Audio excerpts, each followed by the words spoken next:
في مثل هذا اليوم استشهد القديس بخيبس الشهيد الملقب بالمصباح، وهو من بلدة أشمونطناح، وكان أصله من بينوسة ومن الجنود التابعين للأمير أنطيوخس. فلما علم الأمير أنه مسيحي استحضره مع الأسقف الأنبا كلوج والأنبا نهروه من ترسا والأنبا فيلبس، وسألهم عن إيمانهم، فاعترفوا جميعا قائلين: نحن مسيحيون نعبد ربنا يسوع المسيح. فأمر الأمير أن يعذبوا بعذابات قاسية. أما القديس بخيبس فقد قيده وأرسله مع جماعة من المؤمنين إلى البرامون، وفي الطريق قضوا أياما في السفينة دون طعام ولا شراب، ثابتين في الإيمان.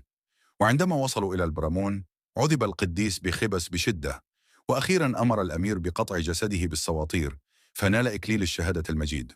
وكان هناك رجل من مؤمني البرامون أخذ جسده الطاهر وأرسله إلى بلدته أشمونطنح، حيث استقبله المؤمنون بإكرام عظيم. وقد استشهد معه في ذلك اليوم 95 نفسا من المؤمنين، نائلين جميعا أكاليل المجد في ملكوت السماوات.